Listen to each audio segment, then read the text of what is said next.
Amen. Bonjour à toutes et à tous. Bonjour à tous ceux qui sont là pour la première fois. Il y a plein de nouveaux visages ce soir, franchement. Ça fait trop plaisir. Vous êtes les bienvenus au Perchoir. Bonjour à tous ceux que j'ai pas vus depuis longtemps, depuis peut-être 2 mois pour certains. Franchement, vous nous avez vraiment manqué. Et on dit pas ça par politesse. Enfin, je dis pas par politesse.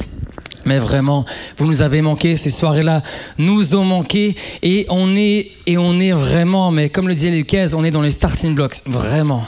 Vous vous rendez même pas compte à quel point on est enthousiaste de recommencer cette année. Vous savez que pour la plupart des responsables au Perchoir, on a une vie à côté du Perchoir. On travaille, on a une famille, nous on a des enfants. Nina, elle est mariée, Lucas, il va se marier cette année, on peut l'applaudir. Yes.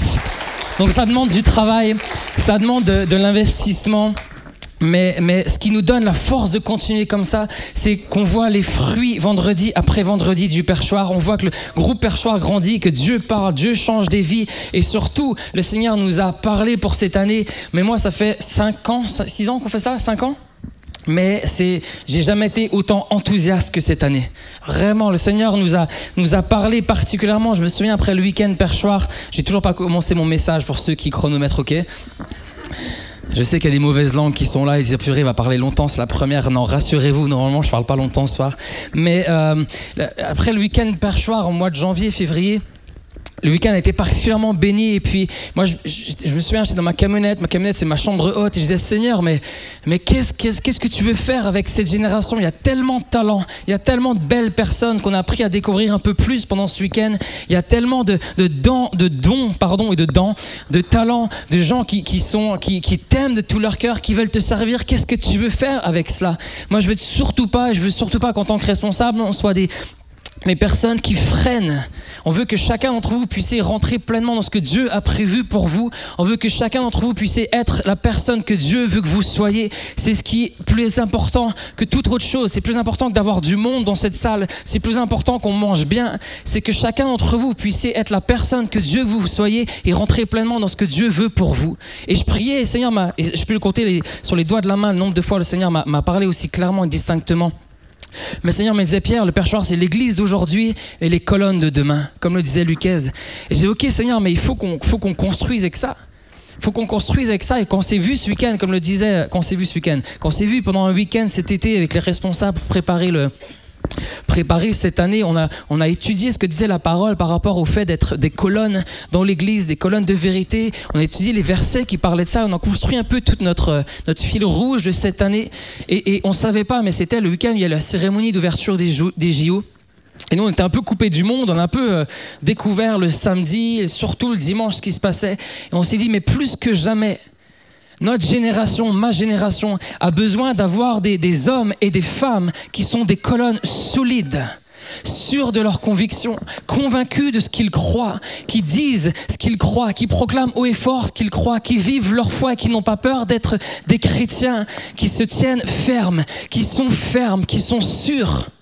Et on a travaillé tout cela et ça nous a mis à cœur d'aller un peu plus loin. On sent que c'est une saison pour nous, on va aller plus loin avec le Perchoir. Les soirées vont rester telles qu'elles sont le vendredi soir, mais comme l'a dit Lucas, il y aura des soirées où on va aller en profondeur.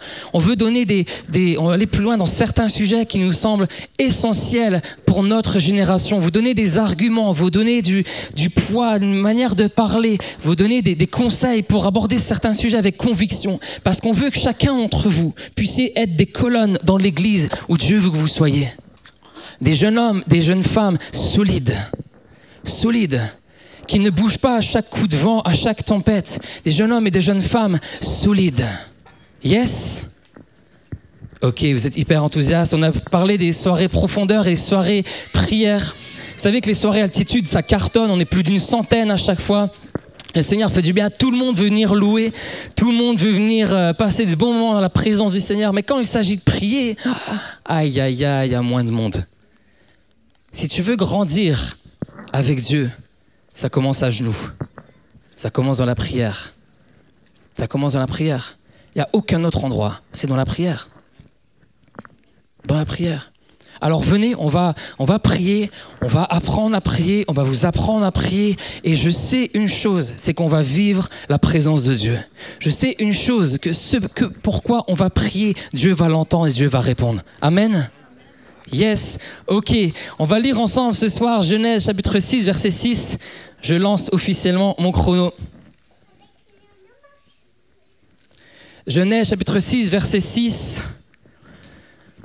Gros message, j'aurais préféré avoir un message, je vous assure, un message, surtout en début d'année où tu as envie en tant que responsable de dire à tout le monde on a besoin de main d'œuvre, on a besoin d'équipiers, on a besoin de gens qui viennent nous aider à servir.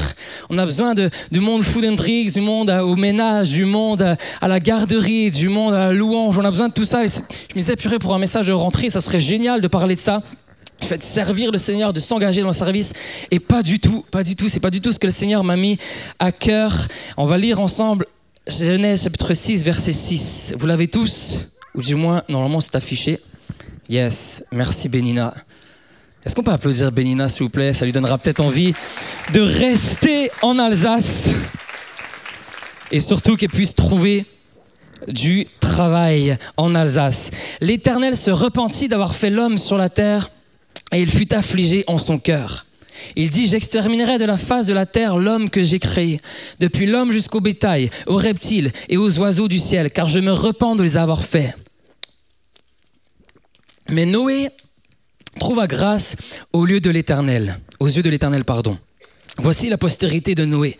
Noé était un homme juste et intègre dans son temps. Noé marchait avec Dieu. Vous connaissez pour la plupart l'histoire de Noé, Noé qui sauve tous les animaux de la terre dans l'arche qu'il a créée, qu'il a construit avec ses fils, avec toute sa famille. Vous connaissez toute l'histoire de Noé. J'aimerais, avant d'aller plus loin dans le cœur du sujet, vous préciser un peu le contexte dans lequel, pour ceux qui ne connaissent pas, se trouve l'histoire de Noé. La Bible nous dit que la terre était corrompue devant Dieu. Les hommes vivaient dans une violence et une méchanceté extrême. Il y avait une perversité morale, une perversité physique, une perversité sexuelle. Et tout cela était poussé à son comble, à son paroxysme. Le mal était profond dans le cœur de l'homme, verset 5. Les hommes étaient violents, les hommes étaient profondément cruels, étaient profondément pervers, étaient profondément mauvais. L'homme agissait selon sa propre conscience, selon ses propres désirs, selon ses propres pulsions, selon sa propre volonté. Je suis sûr que certains se disaient, mais pour justifier, si toutefois ils tentaient de justifier leurs actions, mais ils se disaient, mais moi, c'est en moi, j'y peux rien. Je fais du mal parce que c'est en moi. J'y peux rien d'être comme ça, c'est plus fort que moi. Ou peut-être ils disaient, mais c'est ce que je crois, c'est ma conviction. Peu importe ce que pensent les autres, peu importe ce que disent les autres, même si je dois écraser certaines personnes, même si je dois faire du mal à certaines personnes, c'est ce que je crois. C'est ma pulsion. Je vais écouter mes pulsions, je vais écouter ce que dit mon corps, je vais écouter ce que disent mes émotions, peu importe. Je vais écouter tout cela. Et si je dois faire du mal, détruire, écraser, tuer, violer, peu importe, je vais le faire. Le mal était à son comble. Et aujourd'hui, c'est malheureusement difficile pour moi de ne pas établir un parallèle entre l'époque de Noé et l'époque dans laquelle nous vivons. C'est difficile de ne pas y voir un parallèle. Il n'y a pas un jour où on ne parle pas de guerre. Alors on parle bien souvent des guerres qui sont proches de nous, qui touchent à notre argent, mais on ne parle pas des guerres en Afrique, on ne parle pas des guerres en Asie. On parle du mal partout. En ce moment, on en parlait d'une tuerie d'un adolescent qui a tué du monde aux États-Unis. Il y a un procès qui est exposé médiatiquement, la perversion de l'homme est exposée médiatiquement. Un homme qui est censé avoir scellé une alliance avec sa femme a fait un tort terrible. On expose la perversion, on expose le mal.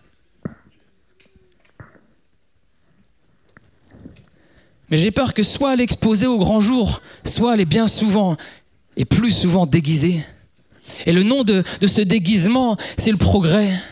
J'ai peur qu'au nom du progrès, on cherche à tolérer ou à masquer l'immoralité sexuelle. On cherche à masquer les avortements. On cherche à masquer le bien pour l'appeler mal et masquer le mal pour l'appeler bien.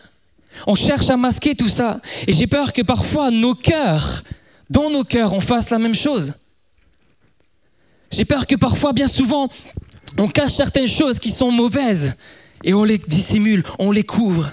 Et Dieu dans tout cela, le créateur de toutes choses, a regardé sa création et on a vu l'horreur. C'était tellement horrible à ses yeux qu'il était affligé, il s'est repenti. Dieu, le créateur de toutes choses, s'est repenti. Face à l'horreur du spectacle qui était proposé par les hommes, il a voulu éradiquer la population. Il a voulu effacer l'humanité. Son cœur était rempli de pitié. Il souffrait de chagrin. Il était affligé. Le mot affligé, c'est torturé. Il était torturé intérieurement face à ce qu'il se passait. Et je ne crois pas qu'aujourd'hui, quand il regarde notre société, ils réagissent d'une manière différente. Bien sûr, on est ses enfants. Bien sûr, nous sommes couverts par le sang de Jésus. Merci Seigneur. Toi qui as accepté le Seigneur dans ta vie. Aujourd'hui, le Père te regarde comme son fils bien-aimé en qui il a mis toute son affection, comme sa fille bien-aimée en qui il a mis toute son affection. Mais je crois quand il voit le reste de la société, son cœur est affligé. Son cœur est dans la tourmente et je pense qu'il se languit d'une chose, c'est que de nous voir chacun d'entre nous annoncer le plus rapidement possible, avec le plus d'audace possible, le message d'évangile pour que le plus grand nombre soit sauvé. Et j'en suis plus convaincu que jamais, on l'a lu ensemble, mais que des hommes et des femmes dans nos générations vont obtenir comme Noé la faveur de l'Éternel. Verset 8. Je crois que dans ma génération, au perchoir, pour les plus jeunes, pour les plus âgés qui sont là au perchoir, normalement il n'y en a pas trop, parce que c'est juste que 30 ans, mais bon ça se discute. Pour ceux qui sont plus âgés comme moi en fait, parce que j'ai 33 ans du coup, et comme d'autres, je ne vais pas les afficher. Mais dans notre génération, dans ma génération, je crois que des hommes et des femmes vont obtenir la faveur de Dieu. Je crois que Dieu va voir des hommes comme Noé, des colonnes sur lesquelles il pourra s'appuyer pour voir son œuvre avancer.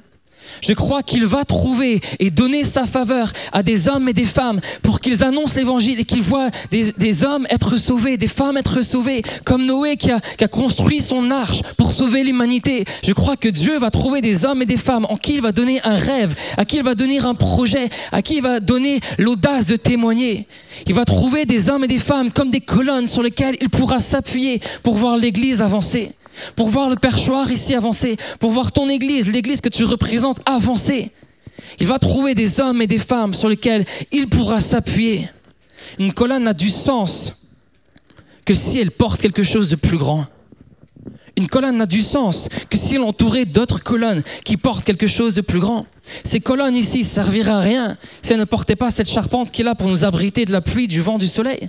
Même s'il fait un peu chaud, je vous le conçois. Mais une colonne a du sens si elle porte quelque chose de plus grand. Une colonne qui n'a rien autour d'elle est bien souvent une colonne en ruine. Et bien souvent une colonne en ruine. Je crois réellement que Dieu va trouver des hommes et des femmes cette année qui vont être comme des colonnes sur lesquelles il pourra s'appuyer pour voir son royaume avancer. Parce que le temps est court, le temps nous est compté et on l'a vu ensemble, la société se dégrade à une vitesse folle. Et plus que jamais, tes voisins, tes amis, ta famille ont besoin d'une personne solide sur laquelle ils pourront s'appuyer. Tu as besoin d'être solide non seulement pour ta vie personnelle, mais pour toutes les personnes qui sont autour de toi. Plus que jamais, ils ont besoin d'un repère autour d'elles, autour d'eux. Et ça, c'est toi. Tu es la solution pour beaucoup de personnes à laquelle Dieu t'envoie. Mais comment Noé a-t-il obtenu cette faveur? Comment a-t-il réussi à empêcher Dieu d'effacer l'homme de la surface de la terre? Comment ça se fait? Alors que c'était son plan. La Bible nous dit, vous le trouvez dans le verset 9, je ne sais pas si on l'a lu.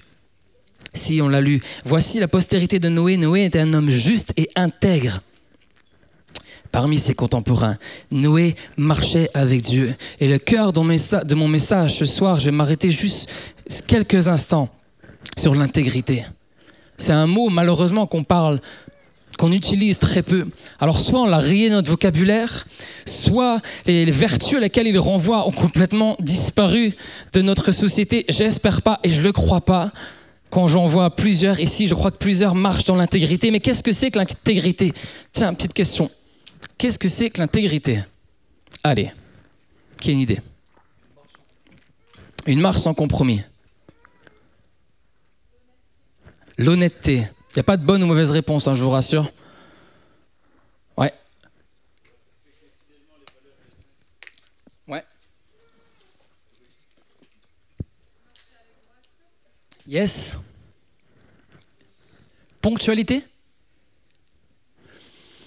Ou c'est une forme de respect qu'on peut inclure dans l'intégrité. Je disais, il n'y avait pas de mauvaise réponse, donc je vais faire en sorte de tout ramener à l'intégrité. Yes. L'obéissance, la fidélité. Allez, d'autres éléments de réponse. C'est être vrai, peu importe l'endroit. Allez, une dernière. Exactement, faire ce qu'on dit et dire ce qu'on fait. Une personne intègre est une personne, vous l'avez dit, qui marche avec droiture. C'est une personne qui est la même en public qu'en privé. C'est quelqu'un qui ne cache rien. C'est quelqu'un qui marche surtout dans la parole de Dieu et dans ses engagements. En quelque sorte, c'est quelqu'un qui est cohérent dans sa manière de vivre.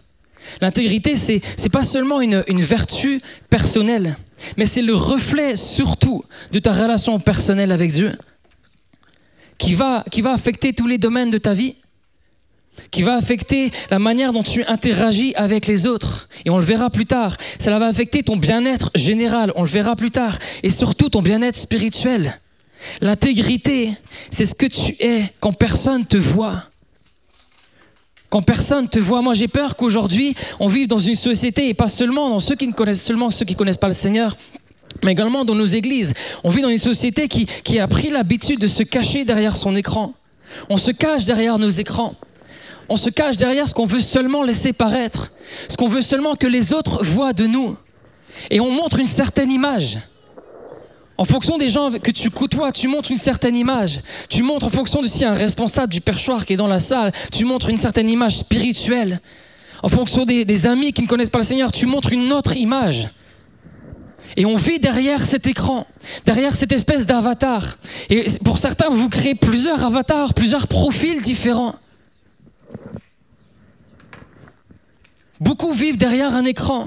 Mais laisse-moi te dire que si tu veux marcher dans l'intégrité avec Dieu, tu dois sortir de derrière ton écran, sortir de derrière ton rideau, sortir de derrière ton masque pour marcher dans l'intégrité.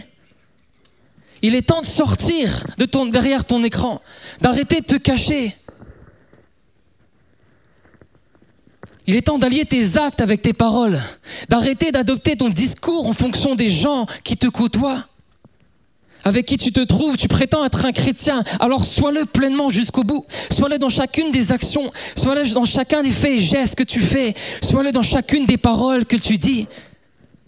Peu importe les personnes avec qui tu te trouves. Ah mais tu vas me dire, mais Pierre, mais la société a tellement changé. La société a tellement évolué. Aujourd'hui, on n'est plus comme à l'époque de Noé. C'est il y a 2000 ans. La Bible, elle est un peu dépassée. La Bible est un peu has-been. Elle est un peu ringarde. Elle est un peu dure. Aujourd'hui, on doit tolérer.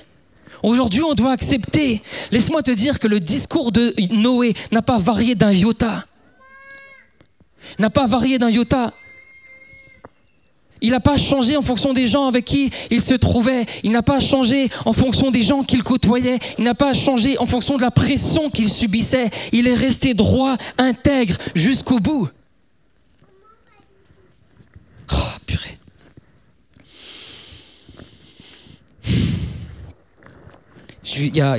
J'ai pas l'habitude, je crois pas que j'en ai parlé au perchoir. Mais quand je préparais ce message, le Seigneur me demandait juste de parler de mon témoignage. Et c'est une partie de ma vie dont je suis vraiment, vraiment pas fier.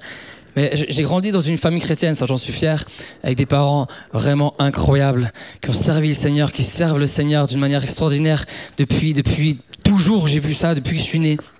Et quand j'avais 18, 19, quand j'étais en terminale, j'ai rencontré une fille qui était une musulmane. Donc pour moi, c'était sûr, clair et net dans mon esprit, dans ma tête, que je devais rester selon les codes que mes parents m'avaient enseignés, selon les convictions que j'avais. Selon ma relation que j'avais avec Dieu, je devais rester dans ces clous-là, dans ce cadre que Dieu avait mis pour me protéger. Puis j'ai rencontré cette fille, on a commencé à se fréquenter. Et au fur et à mesure qu'on se fréquentait, ma relation avec Dieu, mon intimité avec Dieu a commencé par s'éteindre petit à petit. Et vous savez bien mieux que moi, quand on laisse notre vase intérieur spirituel se vider, il y a bien souvent autre chose qui vient le remplir. Et on cherche à le combler, et c'est une réaction tout à fait normale, mais on le cherche à combler par un tas d'autres choses.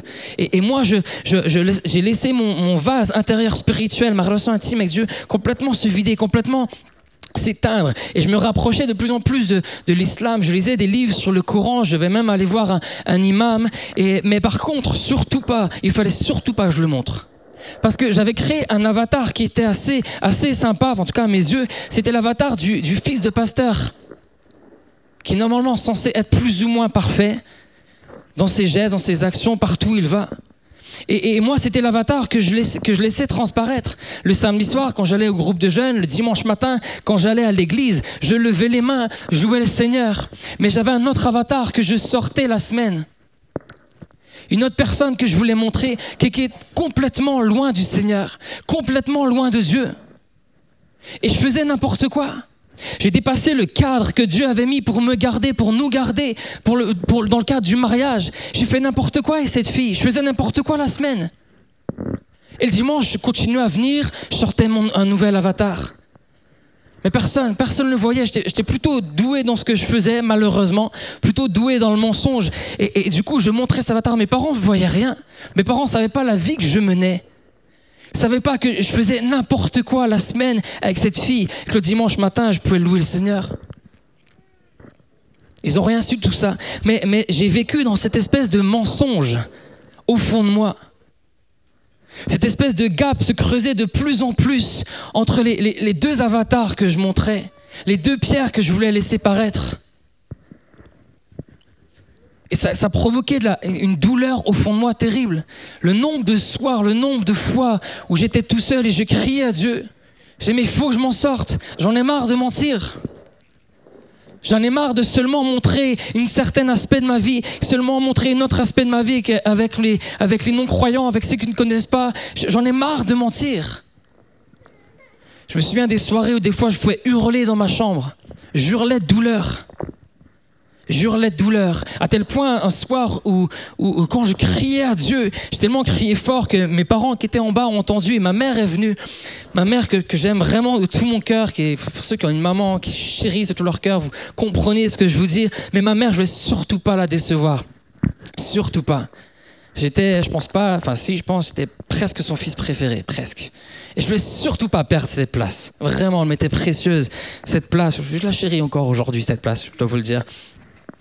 Mais ma mère est venue et j'hurlais de douleur et ma mère dit, mais Pierre, qu'est-ce qu'il y a? Et je ne voulais surtout pas dire quoi que ce soit à ma mère.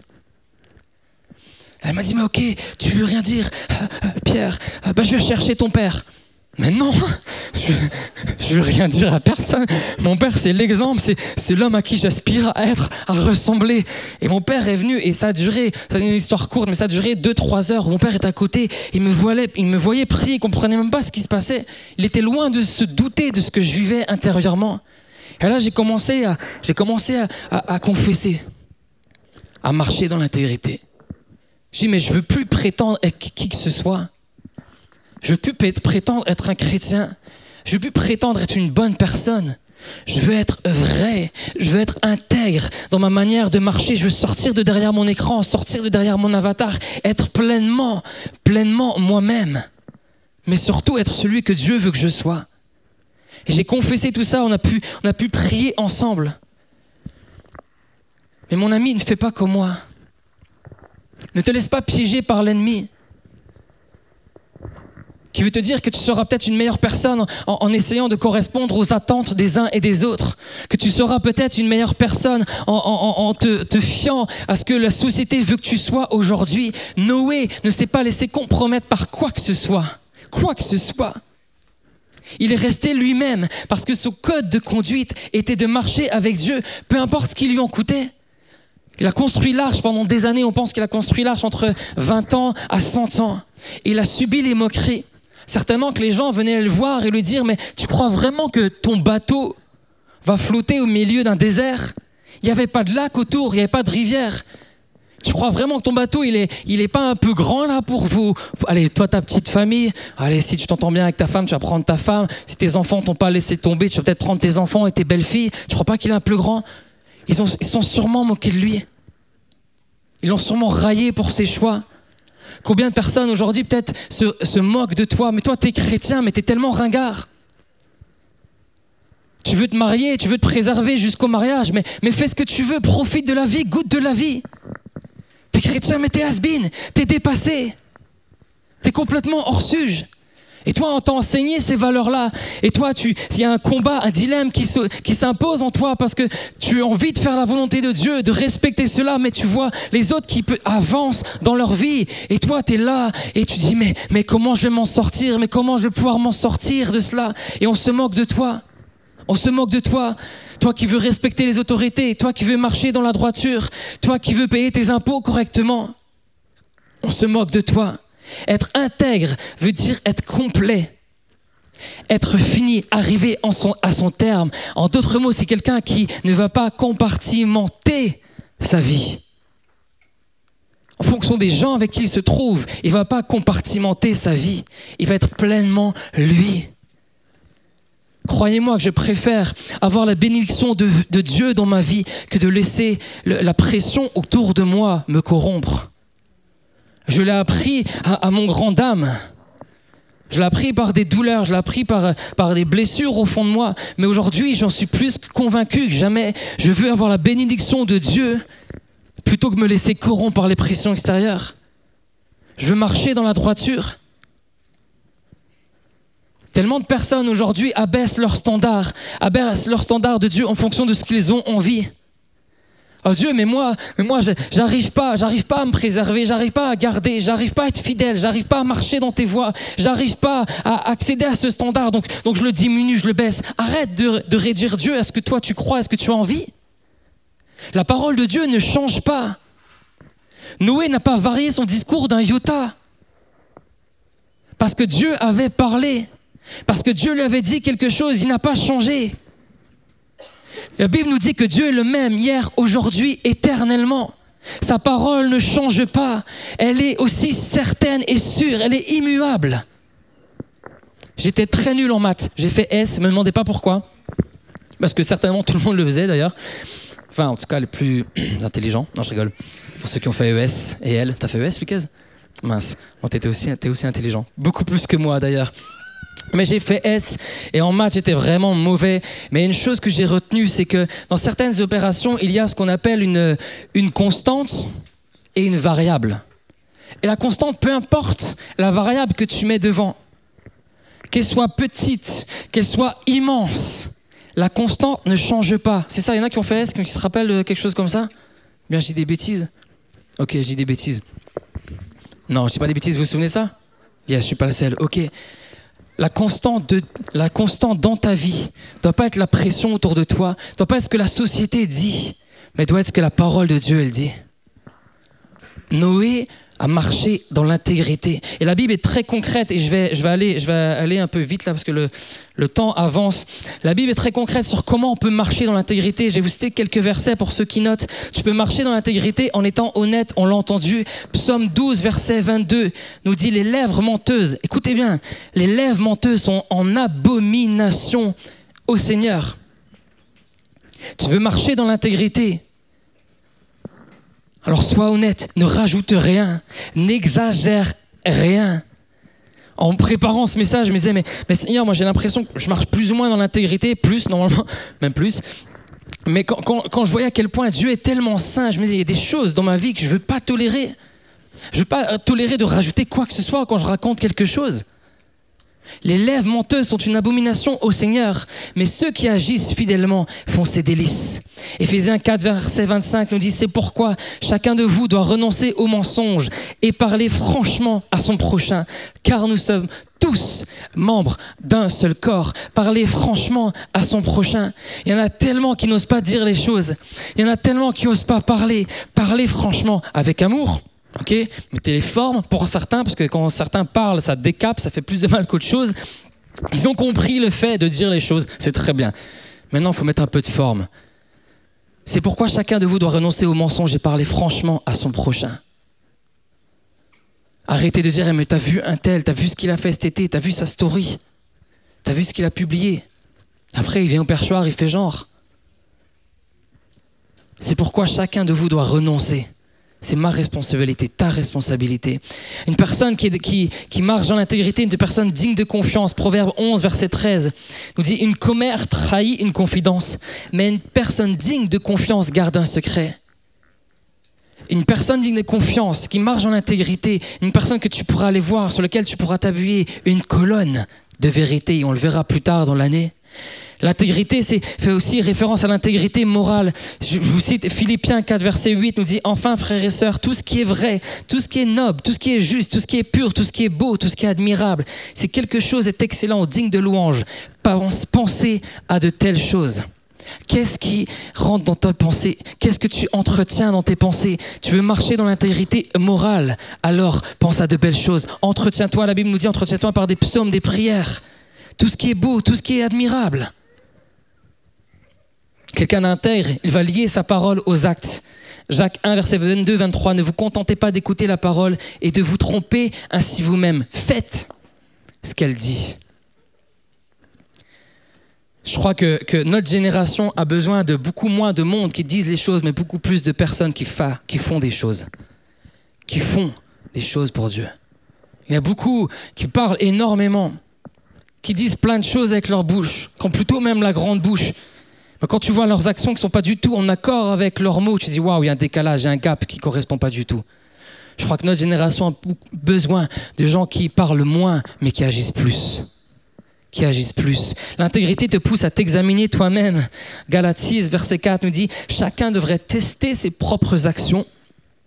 Il pourra alors être fier d'eux seuls, sans se comparer à quelqu'un d'autre. » L'intégrité te permet, et je vais pas aller plus loin, mais juste ça, l'intégrité te permet de garder une conscience claire. 1 Pierre 3, verset 16 nous dit « En gardant la conscience tranquille, afin que ceux qui parlent malicieusement de votre bonne conduite en Christ aient honte de leur calomnie. » Quelqu'un d'intègre marche sans reproche. Peut-être que les autres vont baver sur ton dos. Peut-être que les autres vont raconter des calomnies sur ton dos. Mais quand tu sais que tu es intègre, c'est comme l'eau qui coule sur les plumes d'un canard, ça ne te fait rien du tout. Ça ne te fait rien du tout. Qu'il y en a qui te critiquent, qu'il y en a qui te méprisent, qu'il y en a qui ne te croient pas, qui ne croient pas en toi. Quand tu es intègre dans tes voies, ça coule sur toi comme l'eau d'un canard. Être intègre, c'est aussi être vrai quand ça ne va pas. Beaucoup, et on a appris des fois par nos pères, par nos mères, par ceux qui nous ont précédés, que être solide, être fort, c'est ne pas montrer quand ça ne va pas. Être intègre, c'est aussi dire quand ça ne va pas. T'as pas besoin de cacher quand ça ne va pas. T'es pas obligé de rentrer à chaque fois dans les détails quand quelqu'un te dit « mais est-ce que ça va ?» T'es pas obligé de raconter ta vie. Mais t'es pas obligé de cacher non plus. T'es pas obligé de le dissimuler. Noé marchait avec Dieu. Et je vais terminer avec ce dernier point. Pour être intègre et juste, Noé marchait avec Dieu. Il n'y a aucun autre moyen. Aucun autre moyen. Vous savez que Noé n'avait pas la Bible à l'époque? Jésus n'était même pas encore venu sur terre. La Pentecôte n'avait même pas encore eu lieu. L'Esprit qui est censé être une aide pour nous, un consolateur, n'était même pas encore venu. Mais pourtant, Noé marchait avec Dieu. Ça veut dire quoi? Ça veut dire qu'il avait une intimité, une relation avec lui. Alors laisse-moi te dire qu'aujourd'hui, on n'a plus aucune excuse. Si je n'obéis pas à Dieu, si tu n'obéis pas à Dieu, tu n'as plus aucune excuse. C'est parce que tu le veux. Tu choisis délibérément de désobéir à Dieu. Excusez-moi d'être franco avec vous. La Bible nous dit que celui qui aime Dieu garde ses commandements. Alors moi, ça me laisse juste penser que celui qui ne l'aime pas vraiment désobéit. Ah, je fais ma petite sauce, je fais un peu ma petite religion. Ah, c'est pas grave si là-dessus je suis pas en accord tout à fait avec ce que dit la Bible. Je fais un peu ce que j'ai envie. Celui qui aime Dieu garde ses commandements. Chacun de ses commandements. Celui qui aime Dieu garde ses commandements. Noé avait construit cette intimité avec Dieu et on en a souvent parlé au perchoir, on en parle souvent à l'église parce que nous savons que c'est indispensable pour que chacun d'entre nous puissions courir la course jusqu'au bout. On le dit souvent, mais c'est que tu as une relation avec Dieu. Aujourd'hui, je vois tellement de personnes, des fois des couples qui se déchirent et qui disent mais on s'est éloigné l'un de l'autre. Mais avant tout ça, tu t'es surtout éloigné de Dieu. Parce que quand tu es proche de Dieu, tu as envie de faire plaisir à ta femme, tu as envie de faire plaisir à ton mari, parce que tu as envie surtout, avant tout, de plaire à ton Dieu. Ta relation avec Dieu est ce qui va te permettre de marcher dans l'intégrité. Ne néglige pas cela. Et vous nous entendrez en parler encore cette année. Et c'est pour ceux qui n'ont pas envie d'écouter cela, ok, pas de souci. Je discute pas, il n'y a pas de problème. Pour ceux qui ont envie d'écouter, d'aller plus loin, on en a parlé. On en a parlé l'année dernière au perchoir, je crois que c'était Thibaut qui en a parlé, Ben en a parlé. Réécoutez le message sur la page Icos, j'en ai parlé dans un message qui disait ça fera pas le buzz. Allez l'écouter, on parle de l'intimité avec Dieu, c'est indispensable. Tu veux marcher dans l'intégrité, dans la justice, alors entretiens ton intimité avec Dieu. Entretiens cela. Dieu n'a pas choisi un inconnu à qui il a donné un ordre farfelu. Il s'est pas dit, tiens, je vais choisir celui-là, il est un peu têtu, il est un peu foufou. Je vais lui envoyer un plan, il va rien comprendre à sa vie. Je pense qu'avant que Dieu révèle les plans de l'arche, il avait d'abord révélé plein d'autres choses. Pour que Noé soit capable de croire et d'avoir assez de foi quand il ne voyait pas l'eau autour pour construire son bateau.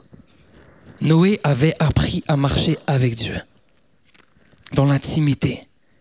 Tu ne peux pas marcher avec Dieu en étant loin. Tu ne peux même pas marcher avec Dieu en te contentant de venir à des réunions comme ça. C'est une relation intime que tu développes.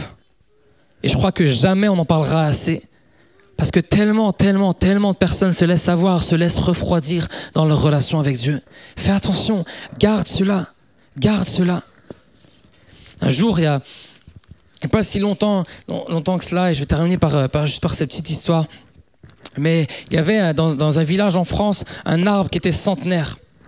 Et il était assez connu aux alentours parce que cet arbre était grand, il était beau, et les gens des fois faisaient un détour pour voir cet arbre, prenaient des photos autour de cet arbre. Et il y a quelques temps de cela, il y a eu une tempête dans ce village, et l'arbre, malheureusement, est tombé. Et à la stupeur des gens, stupéfaction des gens, ils ont constaté que cet arbre était complètement creux à l'intérieur. Complètement creux. Ils ont même vu que des personnes, par un trou un peu plus haut, ils avaient mis des gravats dedans. Histoire vraie, on peut retrouver cette histoire sur un article. Ils avaient mis des gravats, ils avaient mis du béton dedans. Mais cet arbre était complètement creux. Je vous disais en intro, quand ton cœur est vide intérieur, il y a autre chose qui vient le remplir. Mais quand c'est autre chose qui ne vient pas de Dieu, tu ne tiens pas quand vient la tempête. Tu ne tiens pas quand vient la tempête. Alors ce soir, est-ce que tu es un arbre rempli ou tu es un arbre creux? Est-ce que tu marches dans l'intégrité? Est-ce que je peux te regarder dans les yeux et tu peux me dire en me regardant dans les yeux, Pierre, je cache rien. Tu peux me faire confiance. Tu peux me faire confiance. Il n'y a rien de caché en moi. Je ne suis pas corrompu, je ne suis pas tordu. La vie que je mène quand tu es là, quand tu n'es pas là, est la même. Est la même. Parce que je veux obéir à la voix de Dieu, je veux obéir au commandement de Dieu. Je termine avec ce verset pendant que les musiciens s'installent tranquillement. Psaume 84, versets 11 à 12. Un verset, donc on connaît, on chante les premiers mots de ce verset. Mieux vaut un jour dans tes parvis qu'un mille ailleurs. Je préfère me tenir sur le seuil de la maison de mon Dieu plutôt que d'habiter sous les tentes de la méchanceté. Je préfère me tenir sur le seuil de la maison de mon Dieu plutôt que d'habiter sous les tentes de la méchanceté. Je préfère me tenir sur le seuil de la maison de mon Dieu plutôt que me laisser corrompre, plutôt que d'abaisser mon standard de vie. Je préfère cela. Car l'Éternel Dieu est un soleil et un bouclier. L'Éternel donne la grâce et la gloire. Écoute bien, il ne refuse aucun bien à ceux qui marchent dans l'intégrité. Il ne refuse aucun bien à ceux qui marchent dans l'intégrité. Il ne refuse aucun bien à ceux qui marchent dans l'intégrité. Quelle assurance! Peut-être certains d'entre vous dites, mais ça fait des années que je prie pour tel ou tel sujet. Moi, quand je lis la parole, je me dis, il ne refuse aucun bien à ceux qui marchent dans l'intégrité.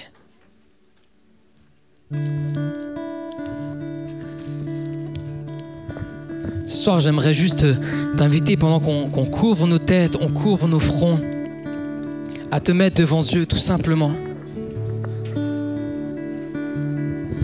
Et je crois réellement que ce message de début d'année peut-être pas aussi satisfaisant qu'on aimerait qu'il soit. Ce sera un message sur lequel Dieu va construire tout au long de l'année. J'aimerais que tu te mettes face au miroir de la parole de Dieu, face au miroir de la présence de Dieu. Tu te mettes devant lui. Dis Seigneur, mais s'il y a quelque chose qui n'est pas à ta gloire, que je tolère dans ma vie, montre-le-moi. S'il y a quoi que ce soit sur lequel je mets un masque, je mets une couverture, je me cache derrière un écran, s'il y a quoi que ce soit qui est là, qui n'est pas ta gloire, révèle-le-moi.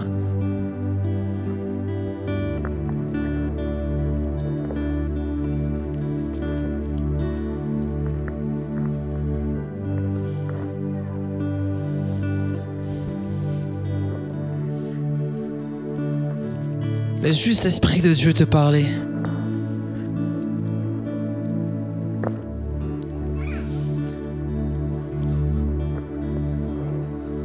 Mon cœur aspire à vivre dans les parvis, dans la présence de Dieu, dans la maison de l'Éternel, à y habiter pleinement. Et je sais que pour cela, je ne veux rien cacher devant Dieu.